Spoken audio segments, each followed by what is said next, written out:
అందరికీ నమస్కారం. తెలుగు కథామాలకు స్వాగతం. ఈరోజు మనం చదువుకోబోయే కథ పాత పగలు కొత్త వగలు. రాసిన వారు గోపీచంద్ గారు. ఉగాది నాడు జరిగిన సంగతి చెబుతాను. ఈ పండుగ నాడు పాత పగలను మర్చిపోయి కొత్త వగలను చిగుర్చుకోవాలని పెద్దలు చెబుతుంటారు కదూ. ఈ పండుగ ప్రత్యేకత ఇదేనంటారు. అందుకనే పరమ చేదుగా వేపాకు పువ్వే అనుకోండి పచ్చడిగా చేసుకు తినటంతో ఈ పండుగ ప్రారంభమవుతుంది. అంటే జీవితంలో ఉన్న చేదుతో సఖ్యత పడటంతో కార్యక్రమాన్ని ప్రారంభిస్తున్నామన్నమాట. నా మటుకు నాకు పండగలంటే వ్యామోహం లేదు. నవీన వాతావరణంలో పెరిగిన వాడినవ్వటమే దీనికి కారణం. మన పూర్వులు రోజు చిరుతిండి తినే స్వభావం కలవారు కాదు. అందుకని ఏదో ఒక నెపంతో పిండి వంటలు చేయించుకుని తినడానికి ఈ పండుగలను పబ్బాలను పెట్టారని నా ఉద్దేశం. ఈ రోజుల్లో ఎక్కడ పడితే అక్కడ పిండి వంటలు దొరుకుతాయి. ఎప్పుడు పడితే అప్పుడు తింటున్నాం. ఇక ఈ పండుగలెందుకు అవసరం లేదని నా ఉద్దేశం. కానీ నాకు గారెలంటే వ్యామోహం. అందుకని రేపు పండుగ అనగా నా భార్యను అడిగాను, ఏం చేస్తున్నావు అని. ఏ పిండి వంట రుచైనా ముందుగా చెబితే పోతుందని నా భార్య విశ్వాసం. ఏదో చేస్తున్నాను అన్నది. ఏం చేస్తున్నావని? ఏదో చేస్తున్నానుగా. ఈ పిండి వంటల విషయంలో నాకు కొన్ని అభిప్రాయాలు ఉన్నాయి కాబట్టి ముందుగా చెప్పటం మంచిది అన్నాను. ఈ మాటకు నన్ను క్రీగంట చూస్తూ గారెలు చేస్తున్నాను సరా అన్నది. గారెల మీద నాకున్న వ్యామోహం నా భార్య కంటే ఇంకా ఎక్కువ ఎవరికి తెలుస్తుంది? కాఫీ హోటల్కి వెళ్ళినా ఎవరేమనుకుంటారోనని ఏ 2-3 గారెలతోనో సరిపుచ్చుకుంటామాయే. ఈ వ్యామోహం తెలిసి ఉన్న మనిషి గనుక గారెలు చేస్తున్నానని చెప్పి వెంటనే సరా అని ఎత్తి పొడిచింది. సరే సరికాకపోవటం ఏమిటి, కానీ గారెల కోసం అడిగానని ఆమె తెలుసుకోగలగటం నాకేమంత ఇష్టంగా లేదు. నీ ఇష్టం వచ్చినట్టే కానివ్వు. నువ్వు ఎలాగో గారెలు వండదలిచినప్పుడు బూరెలు వండమంటే మాత్రం వండుతావా ఏమిటి? ఎందుకు వండను అన్నది నా భార్య. నిజంగా వండుతుందేమోనని నాకు భయం వేసింది. నవ్వుతూ అంటున్నా. నువ్వేమిటి బూరెలు వండటం ఏమిటా అంటున్నాను. పాత పగలు మర్చిపోవలసిన పండుగ అండి ఇది. అందుకని ఇవాళతో మీరు బూరెల మీద ఉన్న పగను వదులుకోవాలి. ఆ అవకాశం మీకు ఇవ్వటానికి రేపు నిజంగా బూరెలు వండదలచాను అన్నది నా భార్య. నా భార్య అన్నంత పని చేసే స్వభావం గలది. రేపే తప్పకుండా బూరెలు వండుతుందని నాకు తెలుసు. పైగా నేను ఏమనటానికి వీల్లేని ఆర్గ్యుమెంట్ ఒకటి పెట్టింది. నాకు కొద్దిగా కోపం వచ్చింది. ఇంకేం మీ నాన్నను పిలువు అన్నాను. ఆయనెందుకండి అని ఆశ్చర్యంగా అడిగింది నా భార్య. ఈ మధ్య ఆయనకు నా భార్యకు కాస్త కలత ఏర్పడింది. బూరెలు తినడానికి అన్నాను. ఈ రోజుల్లో మీ నాన్న కాకపోతే ఇంకెవరు తింటారు బూరెలు? మా నాన్నకు ఎప్పుడు బూరెలంటే ఇష్టమే. పండగ నాడు తినవలసిన కర్మ ఆయనకేం పట్టింది అన్నది నా భార్య. మొత్తానికి రేపు ఏమి పిండి వంటలు చేయదలిచిందో నా భార్య చెప్పించుకోలేకపోయాను. కష్టసుఖాలు తెలిసిన మనిషి గారెలు వండకపోతుందటలే అనే ఆశతో ఆఫీసుకు వెళ్ళాను. మరునాడు తెల్లవారక ముందే నా భార్య లేపగా లేచాను. త్వరగా ముఖం కడుక్కుని స్నాన సంధ్యాదులు ముగించుకుని గదిలోకి వెళ్ళి బయటకు వెళ్ళి వద్దామని డ్రెస్ చేసుకుంటున్నాను. ఉగాదిగా నలుగురు స్నేహితుల్ని పలకరించి వద్దామని కోరిక. ఇంతలో వాకిట్లో బండి ఆగిన చప్పుడైంది. పండుగ నాడు ఎవరు వచ్చారబ్బా అని ఆలోచిస్తూ ఉన్నాను. మా చిన్నమ్మాయి బయట నుంచి నాన్న నాన్న అంటూ పరిగెత్తుకుని వచ్చి అత్తయ్య వచ్చింది నాన్న అన్నది. ఏ అత్తయ్యే? నీ చెల్లెలు. నా చెల్లెలు ఎందుకు వచ్చిందా అని ఆశ్చర్యపడ్డాను. ఈ మధ్య ఏదో చిన్న విషయం మీద నాతో పోట్లాడి మా ఇంటికి రావటం మానివేసింది నా చెల్లెలు. నా భార్య ఎదురుగా వెళ్ళి ఆమెను తీసుకువచ్చింది. నా వంక కొంటిగా చూస్తూ వదిన వచ్చిందండి అన్నది. నిన్న వదిన మా ఇంటికి వచ్చి పండుగకు రావాలంటే రావాలని పట్టుపట్టుకొని కూర్చుంది అన్నయ్య. పిల్లలతో నాకెక్కడ తీరుతుందంటే వింటేనా? ఒక్కసారి అటొచ్చి చూచిపో, లేకపోతే మీ అన్నయ్య మనసు కష్టపెట్టుకుంటాడు అన్నది. పిల్లల్ని కూడా చూచినట్లు అవుతుందని బయలుదేరి వచ్చాను అన్నది నా చెల్లెలు. మంచి పని చేశావమ్మా అన్నాను. 4 రోజుల నుంచి మీ అన్నయ్య ఒకటే పోరు వదిన, వెళ్ళి అమ్మాయిని తీసుకురా అని అన్నది నా భార్య. నేను కళ్ళు అప్పగించి నా చెవులను నేను నమ్మకుండా వింటూ కూర్చున్నాను. ఏ కోదొరలం కదూ, ఉంటుంది మరి అన్నది నా చెల్లెలు. ఎటు తిరిగి పరాయి వాళ్ళం మేమే అన్నది నా భార్య. నా భార్య చెల్లెలు వంట ఇంట్లోకి వెళ్ళారు. నా భార్య చేసిన పని నాకప్పుడు అర్థమైంది. పాత పగలు మర్చిపోవలసిన పండుగ ఇదని ఆవిడ మొదటి నుంచి అంటూనే ఉంది. నేను నా చెల్లెలు తగాదా పడటం దానికి ఇష్టం లేదు. మా 2 కుటుంబాల మధ్య సఖ్యత కలిగించడానికి ఈ పని చేసింది. బాగుంది అనుకున్నాను.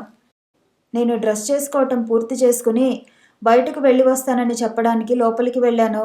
మా చిన్నమ్మాయి ఎదురుగా వచ్చి, నాన్న, అత్త తెచ్చింది ఈ చొక్కా అని తాను వేసుకున్న చొక్కా చూపించింది. ఇది కూడా అత్తే తెచ్చింది నాన్న అని తాను వేసుకున్న చొక్కా చూపాడు అందరిలోకి చిన్నవాడు. బాగుందయ్యా, బాగుంది అన్నాను. వంట ఇంట్లోంచి నా భార్య ఇటొకసారి రండి అని పిలిచింది. చూలు నాన్న అని తాను వేసుకున్న చొక్కాను వర్ణించబోతున్న చిన్నవాణ్ణి ఎత్తుకొని వంట ఇంట్లోకి వెళ్ళాను. నా భార్య నా చెల్లెలకు బొట్టు పెడుతూ ఉంది. నా వైపు తిరిగి, చూడండి, నిన్న మీరు తెచ్చిన చీర వదినకు ఎంత అందంగా ఉందో అన్నది. నేను నిర్ఘాంతపోతూ చూశాను. నా చెల్లెలు కొత్త చీర కట్టుకుని ఉంది. నిజంగా ఆ చీర అమ్మాయికి బాగా సరిపోయింది. బాగుందమ్మా అన్నాను. నీకు సరిపోయే చీర తేవాలని 4 రోజులు కొట్లన్నీ గాలించి ఈ చీర తెచ్చారు వదినా అన్నది నా భార్య. సరేగాని అన్నయ్య, ఇప్పుడెందుకు చెప్పు, ఈ చీరలు ఇవన్నీని నీది చాదస్తం కాకపోతే అన్నది నా చెల్లెలు. పోనీలే అమ్మాయి, పండగ గదా, అందులో ఉగాది అని మాటలో మాట కలిపివేశాను. నా భార్య చేసిన వేపాకు పచ్చడిని తిని బయటకు బయలుదేరాను. ఉదయం నుంచి జరిగిన సంగతులన్నీ జ్ఞాపకం చేసుకుంటూ రిక్షా ఎక్కాను. నా భార్య చాలా మంచి పని చేసింది. నా చెల్లెలతో తగాదా పడ్డా మనసు వేధిస్తూనే ఉంది. ఆ వేదన ఇవాళ నా భార్య తీర్చింది. ఈ పండగ పూట నేను కూడా ఏదైనా మంచి పని చేస్తే బావుండును అనిపించింది నాకు. నేను అనుకున్న దానికంటే కొంచెం ఆలస్యంగా ఇంటికి తిరిగి వచ్చాను. నేను వచ్చేటప్పటికి పిల్లలు వాకిట ముందు ఆడుకుంటున్నారు. వంటింట్లో ఏవో కబుర్లు పెట్టుకుని కూర్చుని ఉన్నారు నా భార్య చెల్లెలు. ఇంత ఆలస్యం చేశారేం అని అడిగింది నా భార్య. మరొక పని తగిలింది, ఆ పని చూసుకుని వచ్చేటప్పటికి ఇంతసేపు పట్టింది అన్నాను. మీకోసం తను కూడా టిఫిన్ తినకుండా కూర్చుంది మీ చెల్లెలు అన్నది నా భార్య. ఏం చేశావేమిటి అని అడిగాను. బూరెలు అన్నది నా భార్య. ఆ, బూరెలే అని నా ఆశ్చర్యాన్ని, ఆశాభంగాన్ని వెలిబుచ్చాను. పాపం నా చెల్లెలికి నన్ను చూస్తే జాలి వేసిందో ఏమో. గారెలు కూడా చేసిందిలే అన్నయ్య అన్నది. పర్యాచకం ఆడుతున్నావన్నమాట నాతో అన్నాను. అదొక్కటే తక్కువ అన్నది నా భార్య ముసిముసి నవ్వులు నవ్వుతూ. వదినే, నీతో పర్యాచకం ఆడకపోతే ఎవరితో ఆడుతుందన్నయ్య అని అడిగింది నా చెల్లెలు. ఇంకొకరితో ఆడితే మీ అన్నయ్య ఊరుకుంటారు కూడాను అన్నది నా భార్య. ఇంటి ముందు కారు ఆగిన చప్పుడైంది. ఎవరో వచ్చినట్లున్నారు అన్నది నా భార్య. నీదంతా భ్రమ, పండగ పూట ఎవరు వస్తారు అన్నాను నేను. కారు ఆగితేనే అన్నది నా భార్య. కారు మీద మన ఇంటికి ఎవరు వస్తారు, పక్క ఇంటి వాళ్ళ కోసం అయి ఉంటుంది అన్నాను నేను. అంతలోకే మా చిన్నమ్మాయి, తాత వచ్చాడు నాన్న, తాత అంటూ లోపలికి పరిగెత్తుకుని వచ్చింది. ఎవరు అని విస్తుపోయింది నా భార్య. తాతే, మీ నాన్న అన్నది చిన్నమ్మాయి. తాత రావటమేమిటి? నా భార్య నమ్మలేదు. ఈ మధ్య కలత ఏర్పడినప్పటి నుంచి ఆయన మా ఇంటికి రావటం లేదు. పిలవకుండా ఒకరి ఇంటికి వచ్చే స్వభావం కలవాడు కాదు ఆయన. అందుకని నా భార్య నమ్మలేదు. అంతలోకి, ఎక్కడున్నావే అంటూ వంటింట్లోకి వచ్చాడు మా మామగారు. రానాన్న అన్నది నా భార్య. బాగున్నావా మామయ్య అని అడిగింది నా చెల్లెలు. ఓసిని దుంపదేగా, నువ్వటే, ఎప్పుడొచ్చావు అని అడిగాడు మామగారు. నేను పొద్దున్నే వచ్చాను మామయ్య. నిన్న వదిన వచ్చి పండక్కు వస్తే గాని వీల్లేదని కూర్చుంది. ఇక తప్పేదేముంది? తప్పించుకోవటం ఎందుకే, అప్పుడప్పుడు కలుస్తూ ఉంటేనే చుట్టరికం అని కూతురుతో. అది సరేగానమ్మాయి, నా కోసం కారు పంపించావెందుకే? అంతకీ నేను రావాలంటే నిన్ననే కబురు చేస్తే రాకపోయానా అన్నారు. నిన్న మిమ్మల్ని పిలవమని నాతో చెప్పిందండి. నేను పని తొందరలో ఉండి మర్చిపోయాను. అందుకని ఇవాళ కారు పంపింది. ఇవాళ ఉగాదయే. పెద్దవారు మీరు లేకుండా పండగ చేసుకుంటే ఏం నిండుగా ఉంటుంది చెప్పండి అన్నాను. ఈ మాటతో తన తండ్రి కోసం నేనే కారు పంపించానని నా భార్య గ్రహించింది. నా వంక క్రీగంట చూసింది. నేను మాత్రం మంచి పని చేయలేను అనుకున్నావా అన్నట్లు నేను కొంటిగా నవ్వి ఉంటాను. లేనాన్నా, లేవోదిన, బల్ల దగ్గర కూర్చోండి, టిఫిన్ తిందిరు గాని అన్నది నా భార్య. మేమంతా కూర్చున్నాం. నా భార్య బూరెలు తెచ్చింది పళ్ళెం నిండా పెట్టుకొని. ముందు ఆయనకి వడ్డించు అన్నాను. ఏమిటమ్మా అవి అని అడిగారు మామగారు. బూరెలు నాన్న. ఈ పాత పిండి వంటలు ఎక్కడ నేర్చుకున్నావే అమ్మా అన్నారు మురిపెంగా. బూరెలంటే వారికి ఇష్టం నాన్న, అందుకని వండాను. మంచి పని చేశావు. నా భార్య ఎన్ని చెప్పినా వినకుండా బూరెలు ముందు నాకు వడ్డించింది. ఇంకా 2 వడ్డించి రాదటే పాపం, కావాలని చేయించుకోనే అన్నారు మామగారు. వద్దు వద్దన్న వినకుండా ఇంకా 2 వడ్డించింది. వడ్డిస్తున్నంతసేపు నా భార్య ముసిముసి నవ్వులు నవ్వుతూనే ఉంది. వీలు దొరికినప్పుడల్లా నా కళ్ళలోకి కొంటెగా చూస్తూనే ఉంది. నా చెల్లెలు కనిపెట్టినట్టుంది. మామయ్యకు నేను వడ్డిస్తాను, ఇవ్వు వదినా అని నా భార్య చేతుల్లోని పళ్ళెం తీసుకొని దాని నిండా గారెలు పెట్టుకొని వచ్చింది. నీకు గారెలంటే ఇష్టంగా మామయ్య?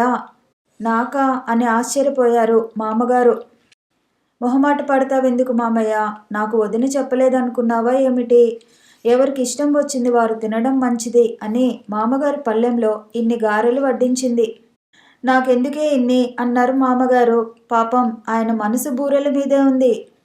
మా ముందు మొహమాట పడతావెందుకు మామయ్య? పెట్టినవన్నీ తినవలసిందే అన్నది నా చెల్లెలు. నేను బూరెలు, మా మామగారు గారెలు తినటం మొదలుపెట్టాము. తమ పళ్ళాల్లో అదొకటి ఇదొకటి వడ్డించుకుని నా భార్య చెల్లెలు కూర్చున్నారు. ఏమో అనుకున్నా, బూరెలు బాగానే ఉన్నాయి. నవ్వుతూ నా భార్య వంకకు చూశాను. ఆమె నవ్వింది. ఎట్లా ఉన్నాయి మామయ్య గారెలు అని అడిగింది నా చెల్లెలు. ఎట్లా ఉంటామేమిటి అని కూతురికేసి చూచి, ఎక్కడ నేర్చుకున్నావమ్మా ఈ వంట? మీ అమ్మ వండితే గారె ముక్క కూడా తినబుద్దయ్యేది కాదు. అప్పటినుంచి గారెలు తినడమే మానుకున్నా. ఇట్లా ఉంటే తినడానికేం బంగారంలా ఉన్నాయి అని గారె ముక్క నోట్లో పెట్టుకున్నాడు. జాగ్రత్త మామయ్య, బాగున్నాయని అన్నీ ఒక్కసారి నోట్లో కుక్కుకునేవు, ఎక్కిళ్ళు వస్తాయి అన్నది నా చెల్లెలు. ఆయనదేముంది గాని ఒక్కసారి మీ అన్నయ్య వంక చూడు అంది నా భార్య. అప్పుడు తెలిసింది నాకు బూరెలు మెక్కుతున్నానని. నా భార్య విరగబడి నవ్వింది. నా చెల్లెలు నవ్వకుండా ఉండలేకపోయింది. మొత్తానికి అందరం సంతోషంగా టిఫిన్లు పూర్తి చేసి లేచాం. నేను వెళ్ళొస్తాను అన్నయ్య అన్నది నా చెల్లెలు. వదినా, మీరంతా మధ్యాహ్నం భోజనానికి మా ఇంటికి రావాలి అన్నది. నా భార్య తప్పించుకోవడానికి ప్రయత్నించింది గాని పడలేదు. మాకు ఒప్పుకోక తప్పలేదు. చూడమ్మా అని మామగారు వెళ్ళబోతున్న నా చెల్లెల్ని ఆపారు. మధ్యాహ్నం భోజనం చేసుకుని విశ్రాంతి తీసుకుని సాయంకాలం మా ఇంటికి రండి అన్నారు. పనుంది మామయ్య, నాకు తీరదు అన్నది నా చెల్లెలు. అదేం లాభం లేదమ్మా, మీరంతా వచ్చి తీరాలి. వస్తానని వంటవాడితో చెప్పి వచ్చాను కూడా. వచ్చేటప్పుడు అబ్బాయిని కూడా తీసుకురా అమ్మా అన్నారు మామగారు. ఇంకా నా చెల్లెలేదో సనుగుతుంటే, పండగ పూట పెద్దవాళ్ళ మాట తోసివేయకూడదమ్మా అని మీ అందరితోనూ కాస్త పని కూడా ఉంది అన్నారు. నేను నా భార్య మధ్యాహ్నం పిల్లల్ని తీసుకుని మా చెల్లెలింటికి వెళ్ళాం. ఆయన రచయిత, మంచి పేరులో ఉన్న రచయితే. మేము వెళ్ళేటప్పటికి ఏదో వ్రాసుకుంటున్నాడు. ఏమిటి బావా వ్రాస్తున్నావు అని అడిగాను. ప్రొద్దుటి నుంచి ఉగాది పండుగ ప్రాశస్త్యాన్ని గురించి ఒక కథ వ్రాద్దామని ప్రయత్నిస్తున్నాను అన్నాడు బావ. ఒక్కొక్క కాగితం రాయటం, చించివేయటం ఇది పని. ఆ కాగితం ముక్కలు కుప్ప చూడు అన్నయ్య అన్నది నా చెల్లెలు. కుదరటం లేదు, మరేం చేయమంటావు అన్నాడు బావ. ప్రొద్దున అన్నయ్య ఇంటికి వెళ్ళి వద్దాం రమ్మంటే ఈ కథ పూర్తి చేసి కానీ ఎక్కడికి కదలను అంటిరి. ఇటు కథ పూర్తి చేయకపోతిరి, అటు అన్నయ్య ఇంటికి రాకపోతిరి అన్నది నా చెల్లెలు. అప్పుడే ఏదో మనసులోకి వచ్చింది. బిగువున కథ పూర్తి చేయవచ్చును కదా అనుకున్నాను. 4 కాగితాలు వ్రాసేటప్పటికి బిగువున కథ పూర్తి చేయవచ్చును కదా అనుకున్నాను. అది వచ్చిన దారినే పోయింది అని ఎగతాళి చేసింది నా చెల్లెలు. అలాగే అన్నాడు బావ నవ్వుకుంటూ. బావా, ఈ సందర్భంలో నా సలహా ఒకటి ఉంది అన్నాను నేను. చెప్పు, అదేమిటో అన్నాడు బావ. నువ్వు ఏ విషయం అన్నా వ్రాయి, ఏ విధంగానైనా వ్రాయి, కథ పేరు మాత్రం బూరెలు అని పెట్టు అన్నాను. అందరం కాసేపు నవ్వుకున్నాం. భోజనాలు ముగించుకొని విశ్రాంతి తీసుకుని కాఫీలు తాగి సాయంకాలం 4-5 గంటలకు అందరం మామగారు ఊరు బయలుదేరాం. మా మామగారు ఉంటున్న ఊరు అక్కడికి 5-6 మైళ్ళు ఉంటుంది. అక్కడికి అంటే మేము ఉంటున్న హైదరాబాదుకి. అసలు మా మామగారిది కృష్ణా జిల్లా. తండ్రి మరణానంతరం వారు ఆర్థికంగా దెబ్బతిని అక్కడ మిగిలిన ఆస్తి అమ్ముకొని ఇక్కడికి వచ్చి చేరారు. కష్టపడి పనిచేసి ఆస్తి బాగా వృద్ధి చేశారు. ఆయనకు నా భార్యే సంతానం. మా మామగారు హైదరాబాద్ వచ్చిన 4వ సంవత్సరంలో మా అత్తగారు మరణించింది. అందుకని ప్రస్తుతం ఆయన ఏకాంతవాసమే చేస్తున్నారు. వంటవాణ్ణి ఒకడిని పెట్టుకొని వాడు వండి పెడుతూ ఉంటే తిని పొలం గట్రా చూసుకుంటూ కాలక్షేపం చేస్తున్నారు. మా మామగారు ఉంటున్న ఊరు రోడ్డు ప్రక్కనే ఉంది. రోడ్డు మంచి రోడ్డు కూడా. అయితే రవాణా సౌకర్యాలు తక్కువ. ప్రొద్దున్నే ఒక బస్సు, చీకటి పడిన తర్వాత ఒక బస్సు మాత్రమే హైదరాబాద్ నుంచి ఆ రూట్న వెళ్తాయి. అందుకని మేము ట్యాక్సీ చేసుకుని వెళ్ళాం. మేము వెళ్ళేటప్పటికి ఆయన పాలేర్లకు పని పురమాయిస్తున్నారు. ప్రక్కన ఉన్న పశువుల కొట్టంలో ఉన్న 4 జతల ఎడ్లు మోరలు పైకెత్తి దానా కోసం దిక్కులు చూస్తున్నాయి. కొట్టం ముందు ఇటీవలే మా మామగారు కొన్న ఆవు కట్టేసి ఉంది. ఎడ్లకు ఆవులకు ముఖాలకు పసుపు కుంకుమలు రాసి కొమ్ములకు పూలదండలు కట్టారు. ఇంటి గడపలకు పసుపు కుంకుమల బొట్లు పెట్టారు. వాకిళ్లకు తోరణాలు కట్టారు. అంతా నిశ్శబ్దంగా ఉంది. పశువుల మెడలోని గంటల ధ్వని అప్పుడప్పుడు వినబడుతూ ఆ నిశ్శబ్దాన్ని ప్రఫుల్లం చేస్తూ ఉంది. నాకేమో అంతా కొత్తగా కనిపించింది. అంతలోకి ఎడ్లకు దానా పట్టుకు వెళ్తున్న రాముడు మమ్మల్ని చూసి చుట్టాలు వచ్చారండోయ్ అంటూ సంతోషంగా కేకవేశాడు. మా మామగారు ఎదురుగా వచ్చి అందరూ వచ్చారు, చాలా సంతోషం, రండి అని మమ్మల్ని ఆహ్వానించి కాళ్లకు నీళ్లు తేవోయ్ అని నౌకర్ని కేకవేశారు. మేము కాళ్ళు కడుక్కొని ఇంట్లో హాల్లోకి వెళ్ళి కూర్చున్నాం. నా కండ్లకు ఇల్లంతా కొత్తగా కనిపించింది. నా భార్య కూడా అలాగే అనుకుంటూ ఉందని అనిపించింది. ఏమబ్బాయి బాగున్నావా అని మామగారు బావని పలకరించారు. బాగానే ఉన్నానండి అన్నాడు బావ. పిల్లలు ఏరి అన్నది నా భార్య. బయట ఆడుకుంటున్నట్లున్నారు, చల్లగాలిలో కాసేపు ఆడుకోనివ్వు అన్నారు మామగారు. నా చెల్లెలి వైపుకు తిరిగి అబ్బాయిని కూడా తీసుకువచ్చావు, చాలా మంచి పని చేశావమ్మా అన్నారు. ఆయన వైఖరి చూస్తే ముఖ్యమైన విషయం మాకు చెప్పడానికి తబ్బిబ్బు పడుతున్నట్లు అనిపించింది నాకు. అందుకని పిల్లలు బయట ఉండటమే మంచిదని ఆయన అనుకున్నట్లు కూడా అనిపించింది. ఎప్పుడో ఒకసారి మిమ్మల్ని అందరినీ పిలుద్దామనుకున్నాను. తలవని తలంపుగా నేటికది నెరవేరింది అని ప్రారంభించారు మామగారు అని నా భార్యను చూచి, చూడమ్మా, ఇవాళ ఇంతకుముందు మీకెవరూ తెలియని నా జీవితంలోని ఒక రహస్యాన్ని చెప్పదలిచాను. అది విని నీవేమనుకుంటావో. ఏమనుకున్నా ఒక విషయం మాత్రం మర్చిపోకు తల్లి. పైకి చెప్పుకోవడం నాకు చేతగాకపోయినా మనసులో నువ్వంటే నాకు ప్రాణం అన్నారు. మేం ఊపిరి బిగబట్టి వింటూ కూర్చున్నాం. ఆయన కళ్ళు చెమ్మగిలినాయి. నాకు పెండ్లై దాదాపు 10 సంవత్సరాలైంది. ఈ 10 సంవత్సరాల్లో నేనేనాడు ఆయన్ని ఈ స్థితిలో చూడలేదు. నాకేమీ తోచక మెదలకుండా కూర్చున్నాను. నా ఒక్కడి స్థితే కాదు, మా అందరి స్థితి అదే విధంగా ఉంది. మామగారు ఒక క్షణం నిశ్శబ్దంగా ఉండి తన్ను తాను సంభాళించుకొని, నా చిన్నప్పటి సంగతి అప్పటి నుంచి చెబితే గానీ మీకు అర్థం కాదు. ఆ రోజుల్లో మా ఇంటి ప్రక్కన శంకరయ్య గారని ఒక మామూలు రైతు ఉండేవాడు. ఆయన అసలు ఆ ప్రాంతాల వాడు కాదు. ఉత్తరాది నుంచి పొట్టగడవకు వచ్చి ఆ ఊళ్ళో స్థిర నివాసం ఏర్పరచుకున్నాడు. కష్టపడి కాస్త పొలం సంపాదించుకుని గౌరవంగా బ్రతుకుతుండేవాడు. అందరితో మర్యాదగా ఉంటూ ఎవరికీ నొప్పి కలుగజేయకుండా తన పనేమో తాను చూచుకుంటూ కాలం గడుపుతూ ఉండేవాడు. ఆయనకు భార్య లేదు, ఒక కుమార్తె మాత్రం ఉంది. ఆమె పేరు అహల్య. అహల్య అందమైన పిల్ల, చురుకైంది, అనుకోగలిగింది కూడాను. మా ఇల్లు పక్క ఇల్లే వాళ్ళది అవటం వల్ల అహల్య చిన్నప్పటి నుంచి నాతో చనువుగా ఉండేది. నాకు తోచినప్పుడల్లా కబుర్లకు వాళ్ళ ఇంటికి వెళ్తుండేవాణ్ణి.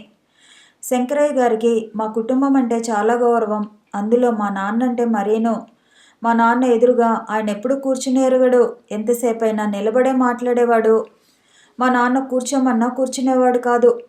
అందులో మొదట ఆయన మా ఊరు వచ్చినప్పుడు ఆ ఊళ్ళో నిలబడటానికి మా నాన్న చాలా సహాయం చేశాడట. ఆ విశ్వాసం ఉండేది ఆయనకి. అహల్య నేను అలా పెరిగి పెద్దవాళ్ళం అయిన కొద్దీ మా స్నేహం వృద్ధి చెందిందే గాని ఏమాత్రం తగ్గలేదు. ఇంతలో మా అమ్మకు రణం లేచి మంచం పట్టింది. ఎన్ని మందులు ఇప్పించినా తగ్గలేదు. 1 ఏడాది పాటు మంచంలోనే ఉండి మరణించింది. మా తల్లిదండ్రులకు నేను ఒక్కడినే అవటం వల్ల ఇంట్లో అన్నం వండి పెట్టే దిక్కే లేకపోయింది. గడవటం కష్టమయ్యి మా నాన్న నాకు త్వరగా వివాహం చేసి కోడల్ని తీసుకురావాలని సంకల్పించాడు. ఆ రోజులు వేరు. ఆ రోజుల్లో ఏ విషయంలోనైనా కొడుకులతోనూ కూతుళ్లతోనూ సంప్రదించాలని తల్లిదండ్రులకు ఉండేది కాదు. పెళ్లి విషయంలో కూడా అంతే. వాళ్ళకేం తెలుసు, వాళ్ళ ముఖం అనుకునేవారు. నా పెళ్లి విషయంలో మా నాన్న కూడా ఈ విధంగానే ప్రవర్తించాడు. సంబంధానికి ఎవరైనా వచ్చినా తనే మాట్లాడి పంపించేవాడు. ఎప్పుడో ఒకప్పుడు నాకు తెలియకుండానే ఎవరితోనో ఒకరితో ముహూర్తం నిశ్చయించి వేస్తాడేమోనని నాకు భయంగా ఉండేది. అట్లా జరగటం నాకేమీ ఇష్టంగా ఉండేది కాదు. అప్పటికే నా మనసు అహల్య మీద లగ్నమైంది. ఆమెను వివాహం చేసుకోవాలని నిశ్చయించుకున్నాను. అహల్య నా దగ్గర ఎప్పుడు ఈ ప్రస్తావన తేకపోయినా కలకాలం మేం కలిసి ఉంటాం అన్నట్లుగానే ప్రవర్తిస్తూ ఉండేది. ఇక ఎక్కువ కాలం అయితే ప్రమాదం సంభవించవచ్చని భయపడి ఊళ్ళో ఉన్న పెద్ద మనిషితో నాకు అహల్యని చేసుకోవాలని ఉందని మా నాన్నకు చెప్పించాను. ఈ మాటకు మా నాన్న ఉగ్రుడయ్యాడు, నిప్పులు చెరిగాడు. ఉత్తరాది నుంచి వచ్చిన వారంటే ఆ ప్రక్కలందరికీ తేలికగా ఉండేది.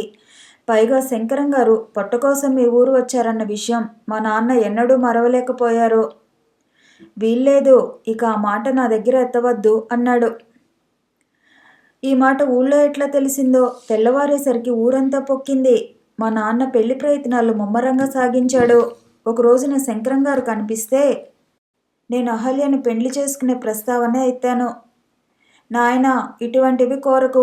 నా ఉద్దేశం ఎట్లా ఉన్నా నేను నీ తండ్రికి అనుకూలంగా పోయేవాణ్ణి గాని ఎదిరించి ఏ పని చేసేవాణ్ణి కాదు. ఊళ్ళో ఈ విషయం రకరకాలుగా చెప్పుకుంటున్నారు. మమ్మల్ని ఈ ఊళ్ళో ఉండనివ్వదలిస్తే ఈ రోజు మొదలుకొని మా ఇంటికి రాకు నాయనా అన్నారాయన.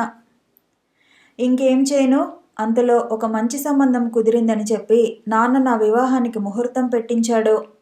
ఆ ముహూర్తం దాకా రాకముందే ఏం జరిగిందో ఏమో, శంకరయ్య గారు ఉన్న ఆస్తి ఆయనకాడికి అమ్ముకొని ఎవరికీ తెలియకుండా కుటుంబాన్ని తీసుకుని ఎక్కడికో వెళ్ళిపోయారు. ఆయన వెళ్ళిపోవడానికి కారణం అనేకులు అనేక విధాలుగా చెప్పుకున్నారు కానీ నాకు అప్పట్లో నిజం తెలియలేదు. నాకు పెండ్లి అయింది, నా భార్య కాపురానికి వచ్చింది. అంతకుముందు నా మనసు ఎట్లా ఉన్నా ఆమె కాపురానికి వచ్చిన తర్వాత శాంతించింది.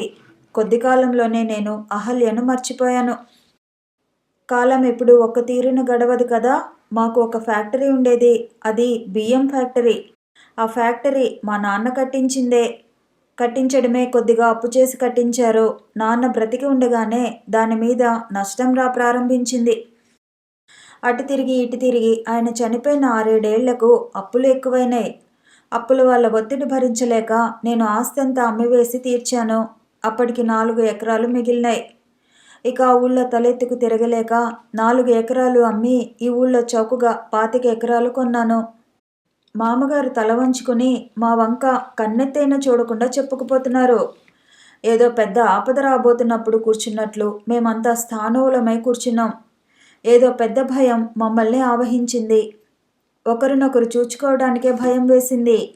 ఇక నా భార్య సంగతి చెప్పనే అవసరం లేదు. మసకపడింది. కొట్టంలో నుంచి పశువుల మెడలలోని గంటల ధ్వనులు, ఆడపశువుల పాలు తీస్తున్న జుయ్యి ధ్వనులు అస్పష్టంగా వినిపిస్తున్నాయి. ఒక పిట్ట కూసింది. వంటవాడు నిశ్శబ్దంగా వచ్చి లాంతరు వెలిగించి వెళ్ళిపోయాడు.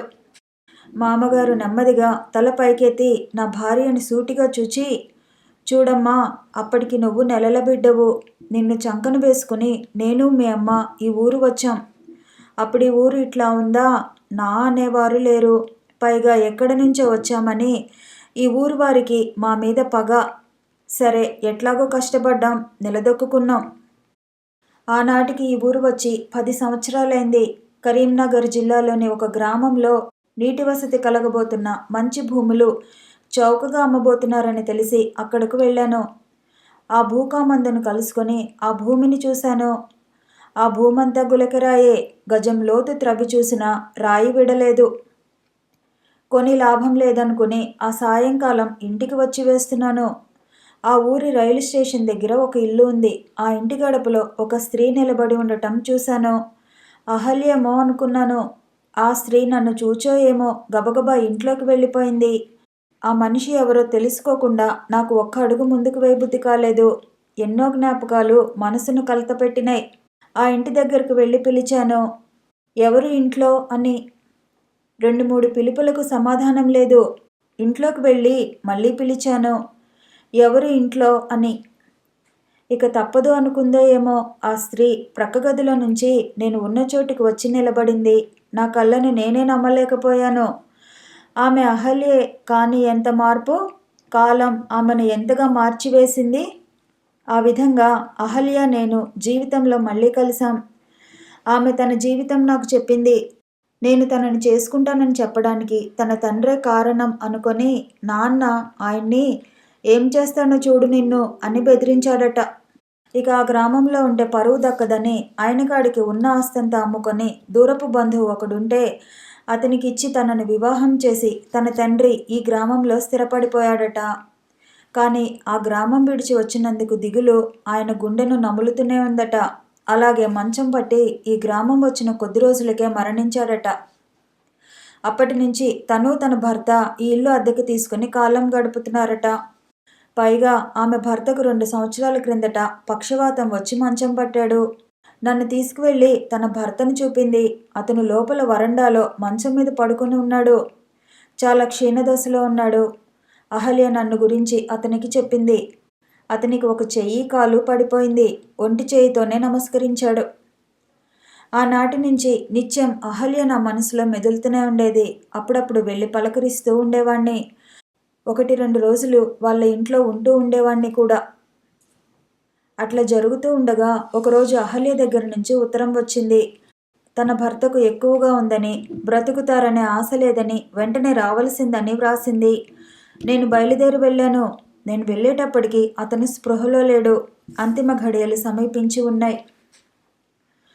అహల్య నేను వచ్చానని అతని చెవిలో ఊదింది. అతను నా కోసమే ప్రాణాలను బిగపట్టుకుని ఉన్నట్టు కళ్ళు తెరిచాడు నిదానంగా. నన్ను చూచి అహల్య చేతిని నా చేతిలో ఉంచి కన్నుమూశాడు. నేనక్కడే ఉండి అంత్యక్రియలు జరిపించాను. అంతవరకు చెప్పి మామగారు ఆగారు. ఒక్క నిట్టూర్పు విడిచారు. ఆయన అసలు ఘట్టంలోకి వస్తున్నామని అందరం గ్రహించాం. ఆ ఘట్టం చెప్పడానికి వారు చాలా కలవరపడుతున్నారు కూడా గ్రహించాం. అందరం నిశ్శబ్దంగా కూర్చున్నాం. నా చెల్లెలు మాత్రం తర్వాత ఏం జరిగింది మామయ్య అని అడిగింది. ఈ ప్రశ్న ఆయన పనిని కొంచెం తేలికపరిచింది. ఏం చెప్పనమ్మా, నాకు ఏమీ తోచలేదు. అహల్యను గాలికి వదిలి వెళ్ళలేకపోయాను.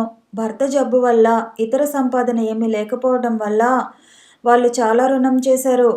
నేను 10 రోజులు అక్కడే ఉండి వాళ్ళకున్న భూమిని రుణాలకు కట్టాను.